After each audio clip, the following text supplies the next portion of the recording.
حضرت معروف کرخی رحمۃ اللہ علیہ بڑے درجے کے اولیاء اللہ میں حضرت جنید بغدادی رحمۃ اللہ علیہ زیادہ مشہور ہے نا، ان کے دادا پیر حضرت معروف کرخی بغداد کے رہنے والے تھے۔ روایات میں یہ آتا ہے حضرت معروف کرخی رحمۃ اللہ علیہ کے بارے میں کہ یہ بہت زیادہ نفلیں پڑھنے کا معمول نہیں تھا، جیسے بڑے بڑے اولیاء اللہ کے معمولات ہوتے ہیں نا کہ وہی سینکڑوں نفلیں پڑھ رہے ہیں، اس قسم کا معمول نہیں تھا حضرت معروف کرخی رحمۃ اللہ علیہ کا، لیکن اللہ تعالیٰ کے ذکر و فکر کا معمول تھا۔ چلتے پھرتے اٹھتے بیٹھتے اللہ کا ذکر زبان پہ رہتا تھا، اور اللہ تعالیٰ کی مخلوقات میں سوچنا، اس کے اوپر غور کرنا، اللہ تعالیٰ کی بھیجی ہوئی کائنات پر غور کرنا، یہ سب ہوتا تھا، اس میں زیادہ مصروف ہے۔ خیر واقعہ جو سنانا چاہ رہا تھا وہ یہ کہ ایک مرتبہ کہیں جا رہے تھے تو ایک سقا تھا جو لوگ مشک میں پانی بھر کے لوگوں کو پانی پلاتے ہیں نا، اور کچھ تھوڑا سا پیسے بھی وصول کر لیتے ہیں، ایک پیسے میں اس زمانے میں ایک پیسے کے اندر ایک گلاس بھر کے دے دیا پانی کا، تو وہ آواز یہ لگا رہا تھا کہ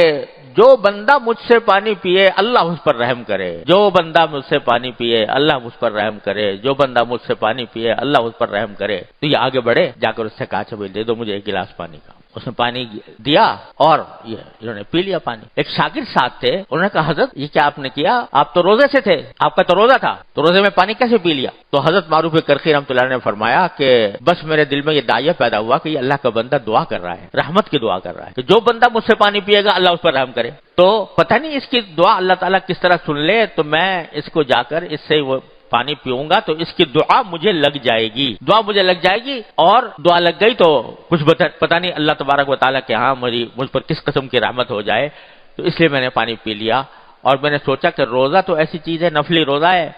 نفلی روزے کو بعد میں قضا بھی کیا جا سکتا ہے، لیکن پھر پتہ نہیں اس آدمی کی دعا مجھے ملے یا نہ ملے۔ کوئی بہت بڑا بزرگ ولی اللہ نہیں تھا بظاہر، کوئی بہت بڑا صاحب درجات نہیں تھا، سکا بہشتی پانی پلانے والا ایک آدمی، اس کی دعا لینے کے لیے اپنا روزہ توڑ دیا حضرت معروف کرخی رحمۃ اللہ علیہ۔ دیکھو ہر ان بزرگوں کے ہر واقعے میں کچھ سبق ہوتے ہیں، تو اس میں ایک سبق تو یہ ہوا کہ کچھ نہیں پتا کہ اللہ کس کی دعا کس وقت قبول کر لے۔ ایک آدمی بالکل بے حیثیت نظر آ رہا ہے، دیکھنے میں کوئی حیثیت نظر نہیں آتی، لیکن اللہ کے ہاں اس کا کیا مقام ہے، اس کی بات اس کی دعا اللہ تعالیٰ کس درجہ قبول فرماتے ہیں کچھ پتہ نہیں۔ لہذا یہ جو ہم لوگ بعض اوقات اپنے بارے میں بھی غلط فہمی میں مبتلا رہتے ہیں، جب ان سے کہا جائے کہ بھئی دعا کیا کرو، یا ان سے درخواست کی جاتی ہے دعا کرنے کی، تو کہتے ہیں بھئی ہم کیا اور ہماری دعائیں کیا۔ ارے اپنی حیثیت کو مت دیکھو، دینے والے کی حیثیت کو دیکھو۔ تم جو دعا کر رہے ہو یہ سمجھنا کہ میں دعا کے لائق نہیں ہوں، بس بڑا کوئی بزرگ ہوگا، کوئی عالم ہوگا، کوئی مولوی ہوگا، کوئی ولی اللہ ہوگا تو اسی کی دعا قبول ہوگی، یہ خیال دل سے نکال دو۔ دعا تو اللہ تعالیٰ شیطان کی بھی قبول کر لیتا ہے۔ شیطان کی نہیں کی، کیا کہا تھا اس نے؟ دعا مانگی تھی، اس نے دعا مانگی تھی کہ یا اللہ آپ مجھے مردود تو کر رہے ہیں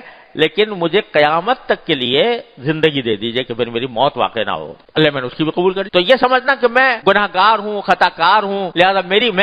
دعائیں کیا، میں دعا کروں گا تو وہ کہاں قبول ہوگی، یہ خیال دل سے نکال دو، اور خیال دل سے نکال کر اپنے کو مت دیکھو، دینے والے کو دیکھو۔ میرے حضرت عارفی قدس اللہ تعالیٰ سرہ بہت پیارا شعر پڑھا کرتے تھے کہ کوئی جو ناشنا سے ادا ہو تو کیا علاج، کوئی جو ناشنا سے ادا ہو تو کیا علاج، ان کی نوازشوں میں تو کوئی کمی نہیں، ان کی نوازشوں میں تو کوئی کمی نہیں۔ حضرت حکیم الامت مولانا تھانوی رحمۃ اللہ علیہ ایک مرتبہ اسی بات کو بیان فرما رہے تھے، دعا کرنے کو، خوب دعا کیا کرو، خوب دعا کیا کرو، تو اور دعا اللہ تعالیٰ کے ہاں بڑی عظیم چیز ہے۔ تو حضرت مجذوب صاحب رحمۃ اللہ علیہ جو حضرت کے بہت ہی لاڈلے قسم کے خلیفہ تھے، تو انہوں نے کہا کہ حضرت ہاں یہ فرمایا، جملہ یہ فرمایا حضرت تھانوی نے کہ جھولی اللہ تعالیٰ کے ہاں جھولی پھیلانے والا ہو کوئی تو اللہ تعالیٰ کے ہاں دینے میں کوئی کمی نہیں، جھولی پھیلانے والا چاہیے۔ تو حضرت مجذوب صاحب بیٹھے تھے، انہوں نے کہا حضرت کسی کے پاس جھولی نہ ہو تو کیا کرے، جھولی نہ ہو تو کیا کرے؟ فرمایا کہ جھولی بھی انہی سے مانگے، کہہ دے کہ اللہ مجھے پاس تو جھولی بھی نہیں ہے، مجھے دعا مانگنا بھی نہیں آتا، تو اے اللہ اپنے فضل و کرم سے آپ عطا فرما دیں۔ تو ان کی نوازشوں میں تو کوئی کمی نہیں، بندہ کیسا ہی ہو، خطا کار ہو، گناہگار ہو، صاحب ایمان ہو، تو اللہ تعالیٰ اس کی دعا رد نہیں فرماتے۔ یہ نہ سمجھو کہ ہم کیا ہیں جو دعائیں ہماری قبول ہوں گی، تم اپنے کو نہ دیکھو، دینے والے کو دیکھو، وہ کتنا دے سکتا ہے، کتنا دیتا ہے، اس دعا کا اہتمام۔